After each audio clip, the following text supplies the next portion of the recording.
বিসমিল্লাহির রহমানির রহিম। আসসালামু আলাইকুম। হ্যালো এভরিওয়ান, সবাই কেমন আছেন? আলহামদুলিল্লাহ, আমি আল্লাহর অশেষ রহমতে অনেক ভালো আছি। আমি লাকি আমার আরও একটি ডেইলি লাইফস্টাইল ব্লগ নিয়ে চলে আসলাম আজকেও আপনাদের মাঝে। আর আজকে কিন্তু আমি এটা দুপুর থেকে শুরু করছি আমার ব্লগ ভিডিওটা। তো কাছে দূরে দেশে দেশের বাহিরে যে যেখান থেকে এই মুহূর্তে আমার ব্লগ ভিডিওটি দেখছেন, আশা করছি সবাই সুস্থ আছেন, ভালো আছেন। সবার সুস্থতা কামনা করছি। তো এই তো ভর দুপুর বেলায় অনেক রোদ, আর এই যে একটু ঘুমাবো তাও ঘুমাতে পারছি না। মানে আমার বাসায় প্রচুর পরিমাণে রোদ পড়ে এই সময়ে, দুপুরবেলা থেকে একবারে 3টা 4টা পর্যন্ত আমার বাসায় প্রচুর পরিমাণে রোদ থাকে। আমার দুইটা রুমেই, এক রুমে তো বারান্দা দিয়ে প্রচুর রোদ আসে, অন্য রুমে জানালা দিয়েও অনেক রোদ আসে। তো এই তো অনেক দিন পর আপনাদের সাথে আমার বারান্দাটা শেয়ার করছি। তো মাশাল্লাহ আমার এই গাছগুলো কিন্তু অনেক সুন্দর হচ্ছে, কিন্তু রোদের জন্য কীরকম যেন হয়ে যাচ্ছে। যতই পানি দিচ্ছি গাছে মনে হচ্ছে যে কোনো প্রাণ নেই, এরকম লাগছে। হয়তোবা রোদের কারণে এরকম হয়ে যাচ্ছে। আর এগুলো কিন্তু সন্ধ্যামালতী গাছ, আর এই গাছগুলো কিন্তু আমি লাগাইনি। আপনাদেরকে তো আমি এর আগের একটা ভিডিওতেও বলেছিলাম। আমি দেশে যাওয়ার সময় এই যে শুধু নয়নতারার বিচিগুলো ফেলে গিয়েছিলাম। আর যে গাছগুলো হয়েছে সব আগে থেকেই হয়তোবা বীজ পড়েছিল, সেজন্য সেখান থেকেই হয়েছে। তো আমার বারান্দায় আগেও কিন্তু একটা সন্ধ্যামালতী গাছ ছিল, হয়তোবা ওইটার থেকে বীজ পড়েছিল, এখন সে গাছটা উঠে গিয়েছে। তো ভিডিওর শুরুতেই প্রতিদিনের মতো আপনাদের কাছে একটা রিকোয়েস্ট করে নিচ্ছি, প্লিজ সবাই আমার ভিডিওতে একটি লাইক দিয়ে তারপরে পুরো ভিডিওটি দেখার অনুরোধ রইল। আর যারা নতুন নতুন আমার ব্লগ ভিডিওতে আসছেন, ভিজিট করছেন, যারা এখনও আমার চ্যানেলটি সাবস্ক্রাইব করেননি, প্লিজ সবাই আমার চ্যানেলটি সাবস্ক্রাইব করবেন এবং পাশের বেল আইকনটিতে ক্লিক করে রাখবেন। তাহলে আমি যখনই ভিডিও ছাড়ি না কেন আপনাদের কাছে পৌঁছে যাবে এবং আপনারা সময় সুযোগ করে পরে দেখে নিতে পারবেন। আর যারা অলরেডি এই কাজটি করে ফেলেছেন তাদেরকে অসংখ্য অসংখ্য ধন্যবাদ। আর আপনাদের ভালোবাসা ছাড়া আমি কোনো কিছুই না। আজকে আমি এখানে শূন্য থেকে এসেছি, শুধু আপনাদের ভালোবাসা পেয়েই আজ আমি এত দূর এগিয়ে যেতে পেরেছি। তো এই তো আমার এই হলো সেই ছোট্ট বারান্দাটা। আপনাদেরকে বলেছিলাম যে যখন বারান্দায় গাছ লাগাবো তখন আপনাদেরকে পুরো বারান্দাটা ঘুরে দেখাবো। আর আমার এই বারান্দায় সকালে ঘুম থেকে এসেই দাঁড়াতে হয়, না হলে আমার একদমই ভালো লাগে না। আর এই যে দোলনাটা দেখতে পেয়েছিলেন, সেটাতে তো আমার মেয়ে সারাক্ষণ বসে বসে দোল খায়। আবার মাঝে মধ্যে আমিও বসি। আমি যে বসি না তা কিন্তু না, দোলনায় বসতে আমারও বেশ ভালো লাগে। এই তো ঘর দৌড় একবারেই এলোমেলো হয়ে আছে। আসলে প্রতিদিন এত এত আপুদের ভিডিও দেখতে হয়, আর আমার যেহেতু একটাই ফোন, তো আমি টিভিতে ভিডিওগুলো ছেড়ে রাখি, পরে ফোন দিয়ে সবাইকে কমেন্ট করে করে আসি। তো কমেন্ট করতে গেলেও ভিডিও দেখে তারপরে কমেন্ট করতে হয়। তো আমি আসলে সময় নিয়ে এখন আর পেরে উঠছি না। আপনারা জানেন আমি আগে দেখা যেত যে আমার আম্মুর সাথে প্রতিদিন আর না হলো 4-5 বার কথা বলতাম, কিন্তু এখন এই ভিডিওর পাল্লায় পড়ে এই ইউটিউবিং করতে এসে আমি আমার আব্বু আম্মু ভাই বোন কারোর সাথেই তেমন একটা সময় দিতে পারি না, কথাও বলতে পারি না। তো প্রতিদিনের কাজ প্রতিদিন করতে হয়, না হলে তো কি অবস্থা, প্রতিদিন করি তাতেই বাসায় ধুলাবালি একেবারে জমে একাকার হয়ে থাকে। আর যদি একদিন না করি তাহলে তো আর কথাই নেই।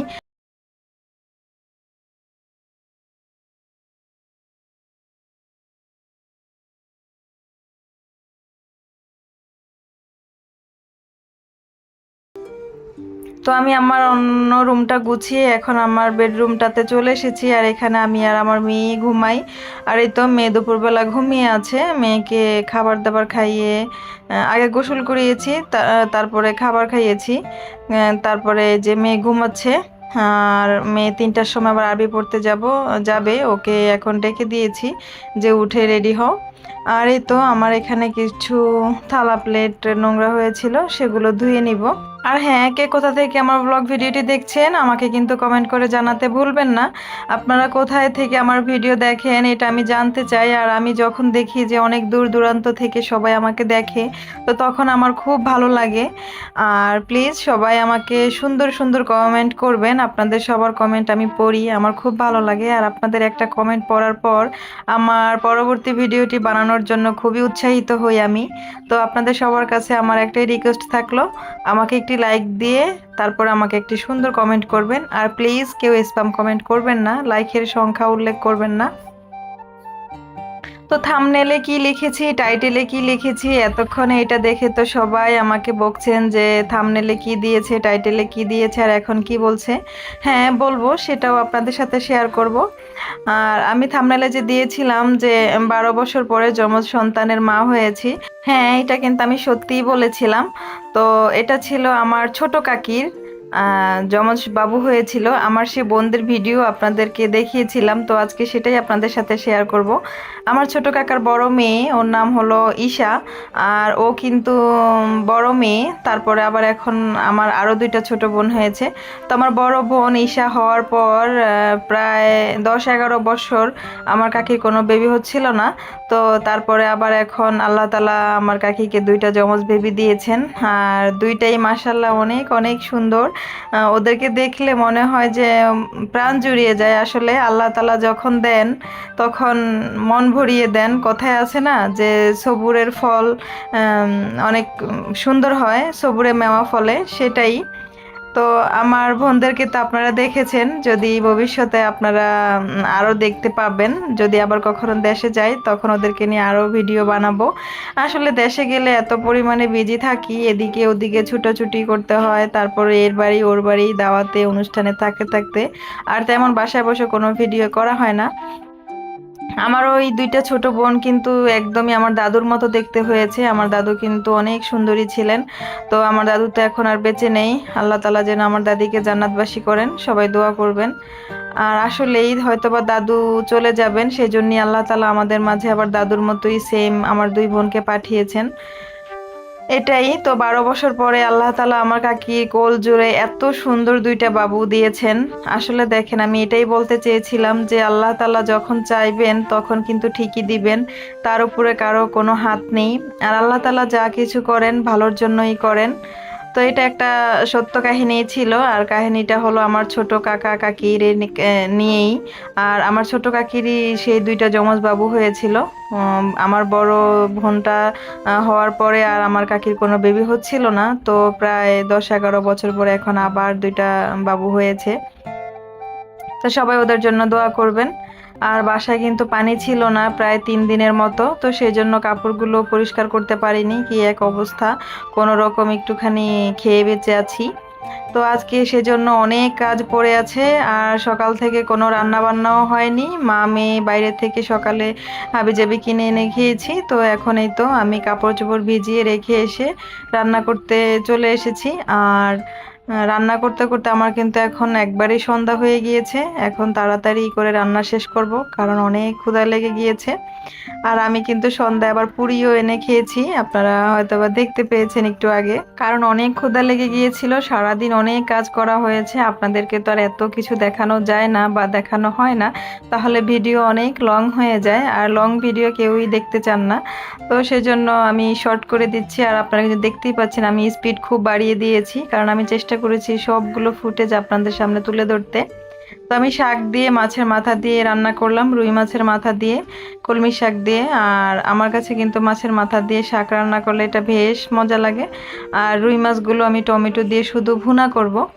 তো রান্না শেষ করে তারপরে হলো আমি কাপড় ধুবো, ধুয়ে তারপরে গোসল করব। আর আমি কিন্তু এর মধ্যে ঘর ঝাড়ু দিয়ে পরিষ্কার করে ঘর মুছে নিয়েছি। আর আমি কিন্তু একবারে ঘেমে এখন একাকার হয়ে আছি, কারণ কাজ করতে করতে তো একবারে অবস্থা খারাপ। আর যেহেতু আমার বাসায় আমি একাই, তো একা একাই সব কিছু করতে হয়। তো মেয়েও কোচিং থেকে চলে এসেছে, আসার পরেই মেয়েকে আবার নিচে পাঠিয়েছিলাম দারোয়ান চাচার কাছে, যে ওনাকে বলো পুরি এনে দিতে। তো আমি ওনাকে দিয়েই প্রায় সময় অনেক কিছু আনাই। তো তো আনালে ওনাকেও কিছুটা পরিমাণ দিয়ে আসি, আবার মা মেয়েও আমরা খাই।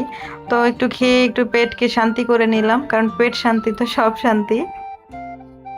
তারপরে এই তো দেখতেই পাচ্ছেন রান্না বান্না করে ফেলেছি। এই যে আমার রান্না বান্না অলমোস্ট শেষ হয়ে গিয়েছে। আর আমি দুধটাও একবারই গরম করে রেখেছি। আমি সব সময় কিন্তু একটু পরে গরম করি, কিন্তু আজকে আর মন চাচ্ছে না যে আবার চুলার কাছে আসবো, তো সেই জন্য একবারই রান্না করে ফেলেছি। আর এখন কিন্তু প্রায় রাত 8টার মতো বেজে গিয়েছে। তো কাপড় ধুতে ধুতে আমার আরো অনেক সময় লাগবে গোসল করে। এই তো গোসল করে কাপড়গুলো সব ধুয়ে এনেছি। আমার কিন্তু আরো এক বালতি কাপড়, সেগুলো সব নেড়ে দিয়ে এসেছি। আর এখানে যে বিছানা চাদর এক বালতি, আমার এক বালতি, মেয়ের এক বালতি, আপনাদের ভাইয়ার এক বালতি। তো আমি কিন্তু সব আলাদা আলাদা করে কাপড় ধুই, আমি একজনের কাপড়ের সাথে আরেকজন কাপড় ধুই না। তো ইদানিং মানে 3 দিন প্রায় ধোয়া হয়নি, সেজন্য অনেক কাপড় জমে গিয়েছিল। তো আজকে সবগুলো ধুয়ে নিয়েছি, কারণ বাসায় পানি ছিল না 3 দিন যাবত, গরমে মোটর নষ্ট হয়ে গিয়েছে। আর এই তো এখন মেয়েকে ভাত খাইয়ে দিব, তারপরে আমিও খেয়ে নিব, কারণ অনেক কাজ করেছি, অনেক ক্ষুধা পেয়েছে। আর আমি যদি মেয়েকে ভাত খাইয়ে দেই তাহলে তাড়াতাড়ি ও খাওয়া হয়ে যায়, আর ও মানে তৃপ্তি সহকারে খেতে পারে। ওকে যদি একা খেতে দেই তাহলে ও একদমই খেতে চায় না, আর কিরকম যেন মানে মাছের অর্ধেকটা খায় আর অর্ধেকটা ফেলে দেয়। তো সেই জন্য আমি মাঝে মধ্যে চেষ্টা করি খাওয়ায় দেওয়ার জন্য। আগে তো সব সময় আমি খাইয়ে দিতাম, কিন্তু এখন ওই যে যখন আমি ইউটিউবে কাজ করা শুরু করেছি তখন আর মেয়ের প্রতি অত বেশি একটা আমি যত্ন নিতে পারি না, যেমন মেয়েকে খাইয়ে দিতে পারি না, তাহলে আমার সময় নষ্ট হয়। তো সেই জন্য মেয়েকে একা হাতে খেতে দেই। তবে হ্যাঁ, মেয়ে যদি চিকেন দিয়ে খাবার খেতে দিই তাহলে একদম নিজেই একা একা খেতে পারে, আর মাছ দিয়ে খেতে দিলে খেতে পারে না।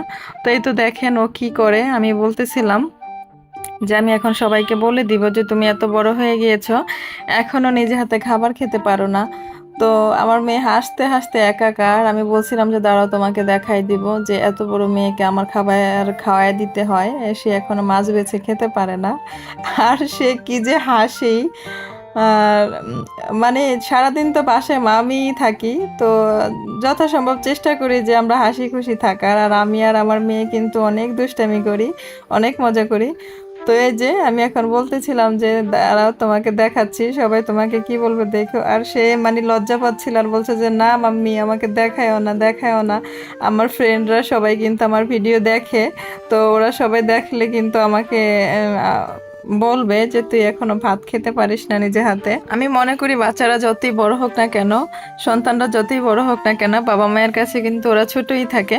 তো আমার আজকের ব্লগটি এখানেই শেষ করছি। সবাই সুস্থ থাকবেন, ভালো থাকবেন। আগামী ভিডিও দেখার আমন্ত্রণ রইল সবাইকে। আর হ্যাঁ, আমার ব্লগ ভিডিও আপনাদের কাছে কেমন লেগেছে আমাকে কিন্তু কমেন্ট করে জানাবেন। আজকের মতো এখানেই বিদায় নিচ্ছি। আমি লাকি। আল্লাহ হাফিজ, আসসালামু আলাইকুম।